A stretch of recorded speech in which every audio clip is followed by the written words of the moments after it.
Hello there. It's me, Stephen Thomas, Reports on Housing, coming to you live.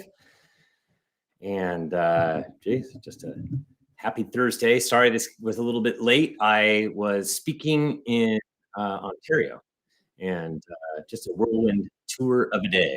Anyways, I just wanted to say welcome. Hope you're having a fantastic week. Hope you're staying cool. It's supposed to rain tomorrow and Saturday. And then after that, I think after all that, we should probably cool down. Hopefully. Got my fingers crossed. So let's go ahead and start this program here. All right. And I invite everybody to like and subscribe.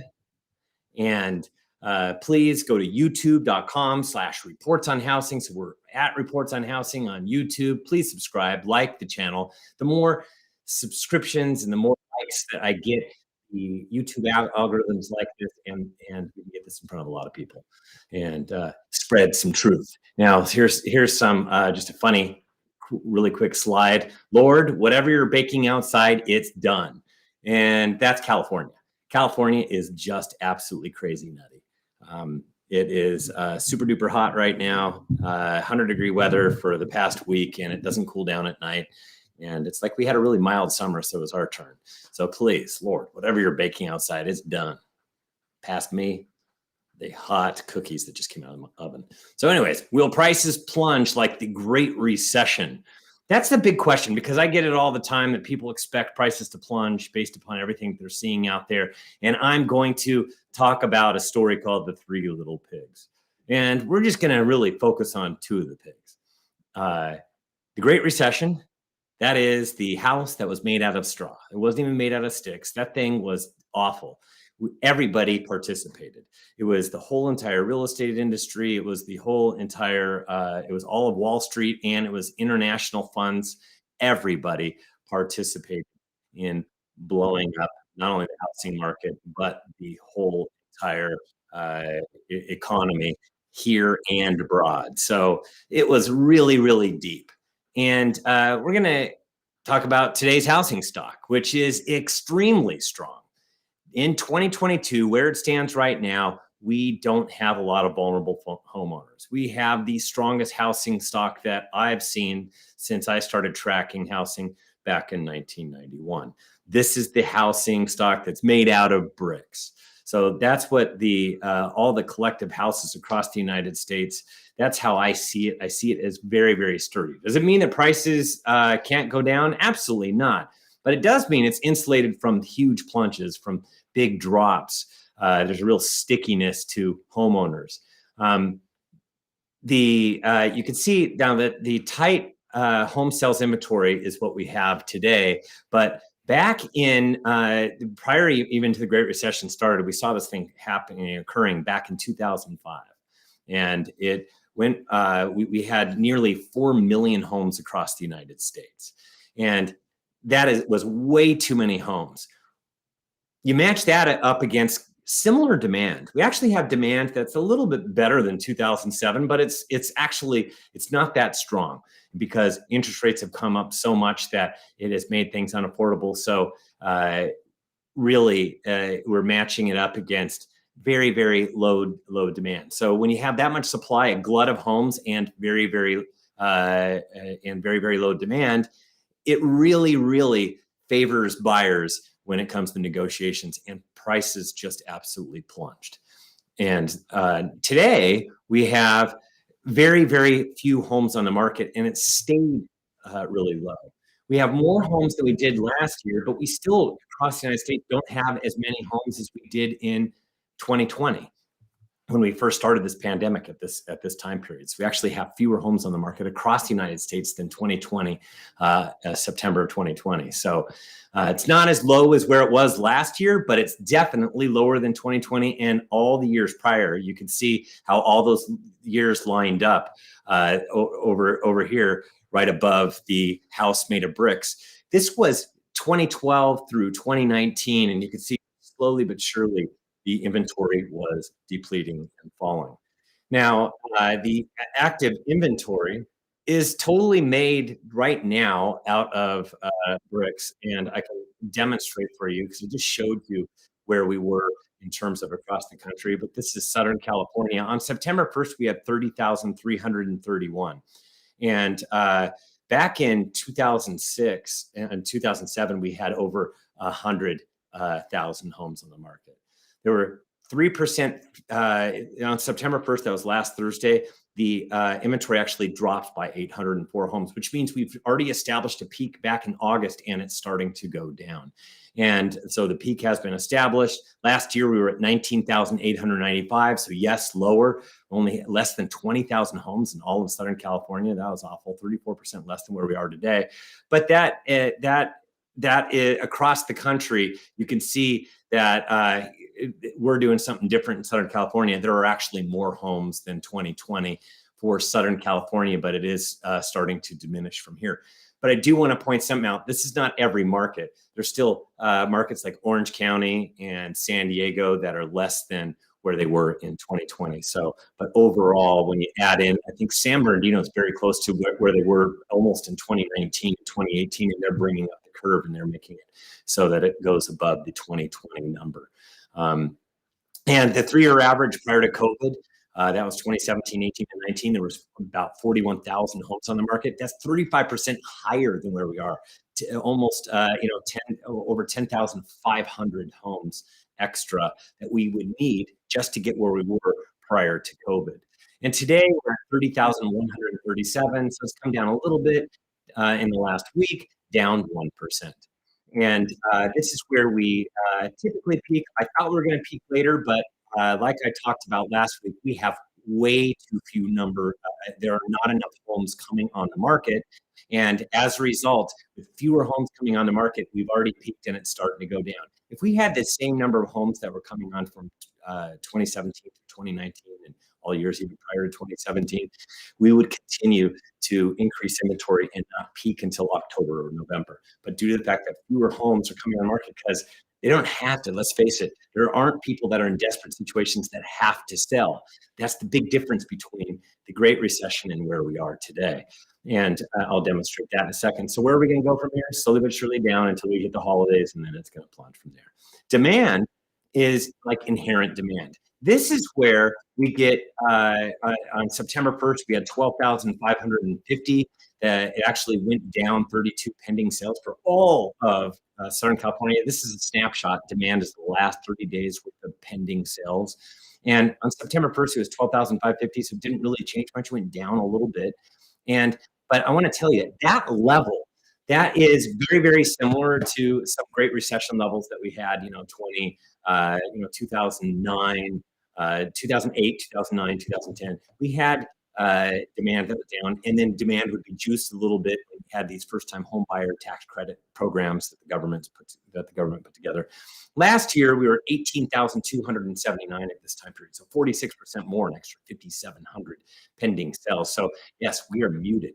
This is low demand compared to where we customarily are. Matter of fact, the 3-year average is 15,696, which is 25% more. You can add in an extra 3,000 pending sales for all of Southern California. So it's a bit muted. If you look at today, we're at 12,286. It went down 2%. So going down a little bit faster than the inventory, but it's not really plunging. We already did those plunges back in June when we first reached the 6%, over 6% interest rates. There really is this duking it out between a very, very low supply and a very, very low demand. I actually wrote a housing report about this. This is not the one that just came out this week, but the one that came out 2 weeks prior. And so there really is low supply matched up against low demand. They're duking it out, and that is where we have kind of an equilibrium, kind of a balance in the market. And at the negotiating table in the ranges, it definitely slightly favors sellers, but it's not like they can call out what they were able to do before. And I want to point out this, one of my lines is already showing, but the mortgage, this is purchase applications, and purchase applications are really down. They're down over 20% year over year. And we're right now looking at, you can see on the right, very, very right-hand side, it's a very, very low number of purchase applications. On the left yellow line that is going up, that was the credit bubble leading up to the Great Recession. And that is when actually dogs were able to get homes. There was 2 dogs in the United States that got a home, and also dead people. Oops, I can see that for a second, dead people. So the whole thing on you have to be able to fog a mirror in order to purchase a home, it was actually incorrect. You didn't have to fog a mirror. There were a lot of dead people. Those were Social Security numbers tied to people that are no longer living, and they were able to get loans. So you can't really compare the two. As a matter of fact, you could see that the line on the right, it isn't a credit bubble. It has been, you have to actually qualify. The qualification standards have been really tight. You actually have to qualify for your monthly mortgage. And this kind of a line is very boring, so not that many people talk about it. They talk about how it's down over last year, but to point out that demand is really low. But you can see we're at low numbers. We're at low levels anyways. It was increasing, but now that interest rates have really risen, it's done what it's supposed to do. It's come down. Last time credit standards imploded because all of a sudden the whole financial world just froze. And as a result, that's when they tightened everything up. It was already tightened up, and you have to actually qualify. So that is what we're seeing in purchase applications, no credit bubble. And you can see it right here. The Great Recession, prior to the Great Recession, this is the house made out of hay, and the average FICO score in 2006 was 681. It's a fair credit score, and that was average. And now, flash forward to today, in 2022, the average FICO score is 745, way higher than where it was prior to the Great Recession. So, and you can see it here, mortgage originations by credit score on the left-hand side. This is a mixed bag of credit scores, and we were doing this for a super long time. As a matter of fact, you can see there was a big chunk, that darker blue at the bottom, of people that had credit scores of less than 620 and were still able to get a loan. And a lot of these loans had uh, very low down payments to no down payments because a lot was done. And these people or if they had to sell because they lost their job, they couldn't, and they became short sales and foreclosures. And nowadays, people put a lot more money down, there's a lot more skin in the game, and you can see those average credit scores, how much higher they are than that light blue chunk that we've been building that kind of housing stock for years. The tappable equity in the United States, see over here, not even quite $6 trillion. And over here on the right-hand side, you can see it is over 12. So there is a lot more tappable equity. People are sitting on a lot more equity than they were even all the way back in 2005, 2006. So, but we'd like to thank our sponsor, JMJ Financial, Jason Thibodeau. I've been bumping into Jason all over Orange County recently, and he is a very shrewd and wise lender. He knows his stuff. He's been around, done this a long time. He reached him at 714-330-8263. That's 714-330-8263. They have a lot of programs. They have an earnest money deposit protection program where you have to put $1,995 first down, and you can insulate up to 50% or 5% of the purchase price, and you get that back after the loan's funded. It's just a little security blanket, so they make sure that you get your earnest money deposit back. They also, rates going all over the place. When rates dip down, you might want to lock and shop. They have that kind of a program as well. You'll have to talk to them about all the details. And they have a 2-1 buy down for mortgages. And this is just, you know what, if you're a buyer and you want to negotiate something, why don't you negotiate something like this? Try to throw something like that in. Or if you're a seller and you don't want to do a price reduction, tell people that you'll do a 2-1 buy down or something like that. Just, you know what, let's get creative out there and try to put together transactions to make it a little more affordable for buyers. So their methodology is simple. We don't make promises we can't keep. That is quite simple. I absolutely love it. Just sitting down, they're going to tell you exactly the way it is, and they're going to go to work for you and go to bed for you. So Jason Thibodeau, JM Financial, contact 714-330-8263. Now, the Great Recession, I want you to know that over 40% of all mortgages have less than 10% equity, and 28% of all mortgages fully underwater. That is what we were during the Great Recession. You flash forward to today, the underwater rate is extremely small. Matter of fact, the delinquency rate is just it went up a little bit over like the last month, just slightly. It's nowhere where it was prior to COVID, and it's at these decades low right now, and that's where it has remained. Even with people in forbearance that are still coming out, it remains at this extremely low level. And that's because the amount of equity that everybody has in there. And as far as home loans are concerned, the number of people that have no mortgage or no loan in 2006 is 31% of all homeowners had no mortgage. And now, and the housing stock is bigger now today in 2022, 20, should say 37. That's my typo. Darn it. It's 37% of all homeowners have no mortgage. The speed of the market, I want you to understand this. It's come down from where it was back in July, and it's down to 73 days on September 1st last Thursday. It's down 1 day. And know that that is where it slightly favors sellers. You have to be above 120 for it to start to tilt towards the buyer's favor in the negotiation table. Above 150 is where it really starts to tilt. And last year we were at 33 days. This year we're at 73. The 3-year average is 79 days. And that's where we were prior to COVID. So we're right there at the averages. And today it went up a day, so we're at 74 days. No big deal, right? But I do want to point out that in 2006, it was a 200 plus day expected market time. This was prior to the Great Recession even starting. As a matter of fact, I could see it in all of Southern California. I could see it in Orange County, where I actually started, and the unsold inventory just blossomed.